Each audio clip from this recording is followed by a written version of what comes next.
Greetings, and welcome back to the 31 Nights of Frights.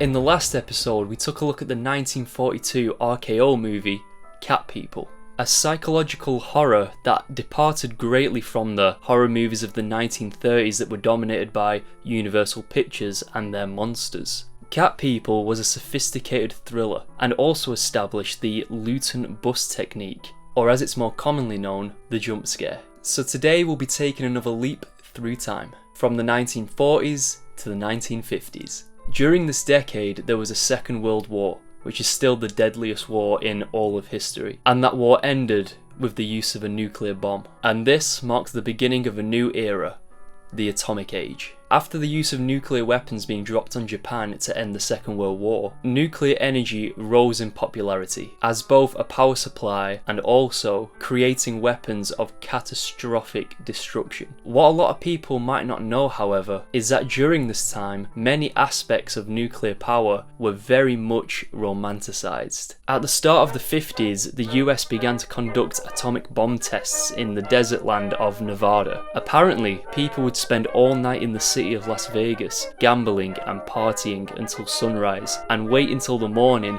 to see these tests in the distance. Because nothing quite says scenic beauty like the view of a world-ending mushroom cloud off in the distance. Oh, and also the small chances of, radiation poisoning. I swear people were just built different back then. During this time, Cold War tensions between the USA and Russia were at an all-time high, to the point where a possible war was very much a realistic threat. This resulted in a race between the two nations to build and test nuclear weaponry. Thankfully, there was never a nuclear apocalypse that was caused by these tensions, or a war of any kind for that matter. It was all just psychological warfare at the end of the day. But of course, something that was impacted massively in the Atomic Age was popular culture. Even to this day, the idea of nuclear warfare and the apocalyptic consequences of it inspires media massively. Look at video games for an example, with one of the most popular series in recent history being the Fallout franchise. In addition to this, superheroes and their respective villains began to obtain their superpowers due to radiation. And then there's movies. This was the decade in which the monsters of the Universal movies and Gothic tales were thrown to the wayside. The threat of nuclear warfare and the possible repercussions of it had a massive influence over filmmakers and scriptwriters, especially in the sci-fi and horror genres, for a whole new wave and era of movies. This is the point in time in horror history where the B-movies and cheap monster flicks were at their peak of popularity, and with the influence of the Atomic Age, saw a countless variety of all different monsters and creatures taken to the big screen. A popular trope of these Atomic Age movies was the giant monster that was usually enlarged due to some kind of radiation exposure or a scientific experiment that had gone very badly wrong. Examples of this include Them from 1954, which features giant killer ants, Tarantula from 1955, and Attack of the Crab Monsters from 1957. However, the most popular and influential giant monster to be born from the Atomic era was most definitely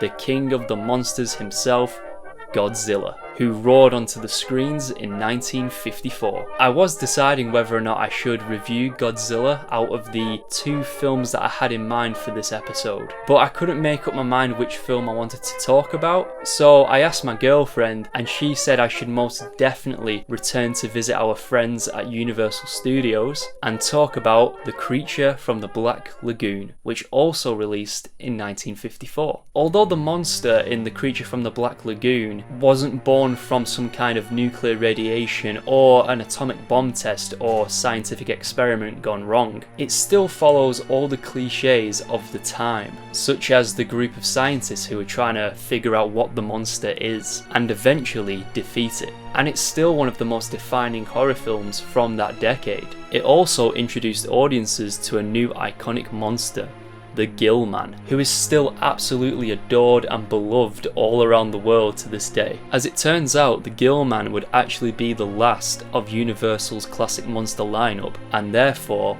solidifying the end of that era.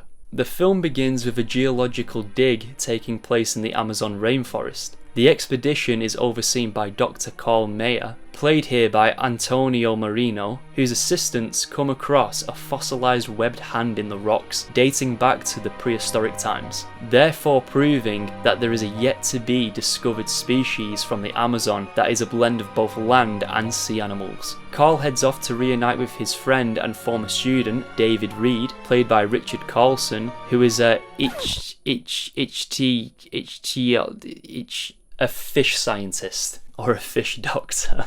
I don't know why that makes me laugh so much. Carl shows David his findings in an attempt to find out more about the mysterious species. David persuades his boss, Mark Williams, played by Richard Denning, to fund an expedition to the Amazon to try and find the remainder of the skeleton, as it would be the find of the century. While this is taking place back at Carl's expedition site, the ghouls, an amphibian humanoid creature who is a living member of the species from which the fossil belonged to, comes out of the water and slowly approaches the camp. When one of Carl's assistants throw a fire lantern at the creature out of fear, the ghouls becomes enraged and kills them. And this is probably my favourite scene in the whole movie. I absolutely love the way it's shot from the ghouls' perspective, and the way he slowly approaches the camp just builds up that tension. The lighting and shadows in this scene make for a great dramatic effect too. Overall, it's just very well shot. And within the decades since Cat People, we can also see the jump scare or the loot and bust taking full effect in the world of horror. And we can see it somewhat on display here in this scene, as the ghouls suddenly grabs the head of his victim and gives out a terrifying roar. It might also be worth mentioning that this film was originally produced in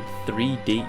3D cinema became a brief fad in the early 1950s, but only lasted for a few years, as when Creature from the Black Lagoon was released, people were already losing interest in it. This resulted in a lot of people actually seeing Creature from the Black Lagoon in 2D when it was first released. But regardless, I bet a good majority of people at the time who saw the film initially in 3D absolutely shit their pants.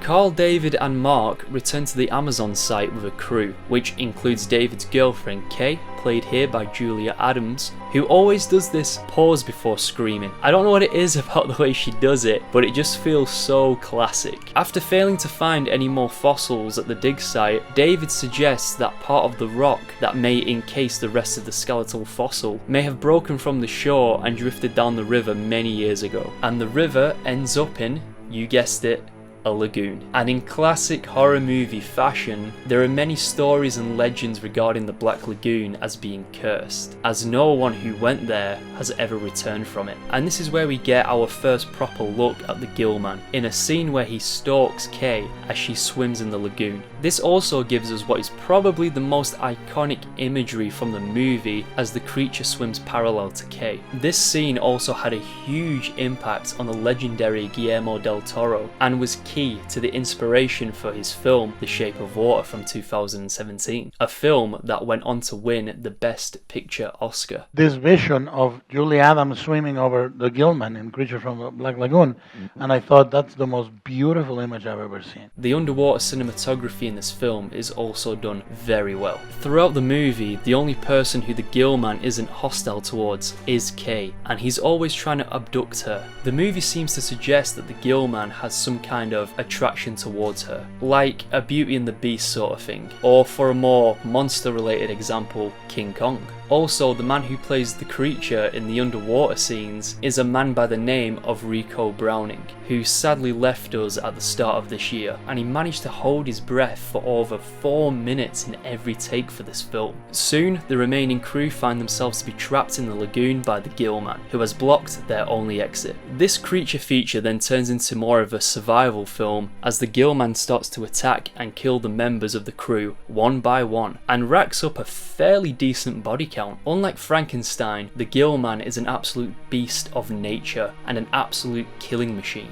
But when it comes down to it, I do feel really bad for the ghouls in the finale of the film when he's shot by a spear gun and seemingly killed. He lived perfectly fine for who knows how many years in that lagoon, until the inquisitive humans came along looking to find the find of the century. The film also makes a great point about how much we don't actually know about what could possibly lurk in the depths of of the oceans on our own planet. At one point in the film, David compares it to venturing out into space. You never know what's out there and what can be uncovered.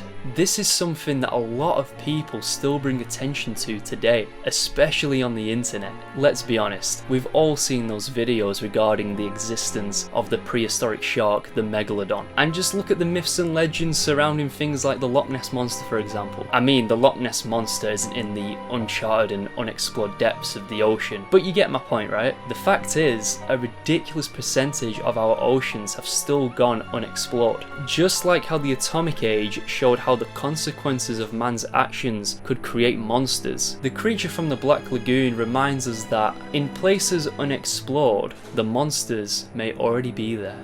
The atomic age came and killed the era of horror movies being dominated by the universal monsters, with the ghouls being the very last of its kind. People weren't interested or scared in gothic tales anymore. They were more scared of the real world consequences of the Cold War tensions. However, a British production company by the name of Hammer Films came along at the end of the 50s to change all that around. So join me in tomorrow's video as we take a look at a new spin on an old classic. I'll see you there.